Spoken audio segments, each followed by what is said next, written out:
here in New York City at Light Reading's 5G transport event. I'm here with Alan from Acacia. Alan, thanks so much for joining us. Yeah, thanks for having us. It's great to talk to you. Start at the very beginning. What does Acacia do, and who are the company's customers? So Acacia Communications is a coherent optical technology company. We build modules. These modules provide like 100G and higher services that enable like network equipment manufacturers. It could be WDM supplier, like optical suppliers, or routing or switching suppliers to sell equipment into service providers, so that the service providers can meet the needs of their growing bandwidth demand in the end. So you're in that chain of providing the modules to the equipment suppliers provide it to the service providers provide the bandwidth. You got it. Okay, yeah. Great. So I'm starting to see the connection, but just so we can link it all together, what's the connection between what Acacia does and the need for 5G networks and the build out of 5G? Most of like today in 4G, you'll have a lot of 10 gig connections, and they run on a technology like a direct detection technology.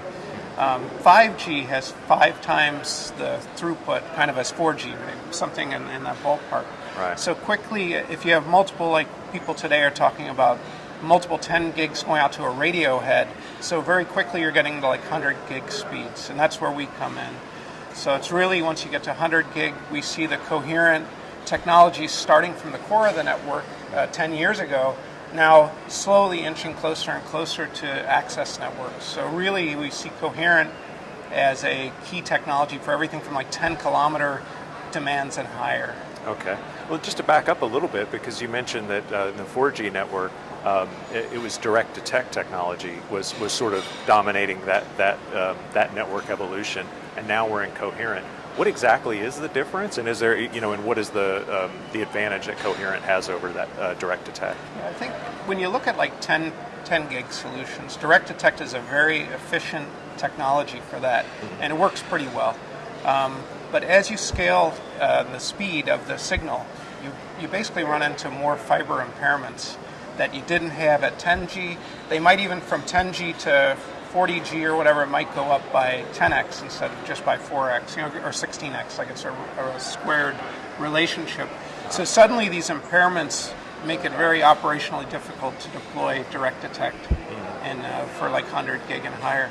And really now 100 gig and higher is even becoming, from a cost perspective, more efficient than direct detect as well. So you have operational efficiency from it as well as cost. How did you put it with the fiber, sort of the interference, I guess? Yeah, it's just say at 100G, you really have to match certain impairments in the fiber with a module. To go out in the field, you have to measure, and coherent takes that all away. The DSP just handles fiber impairments up to submarine distances.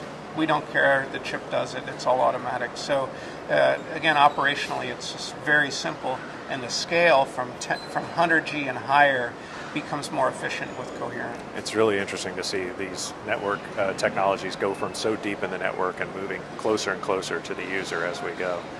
Alan, thanks so much for speaking with us today. I learned a lot, and I really appreciate it. Yeah, thank you, Phil.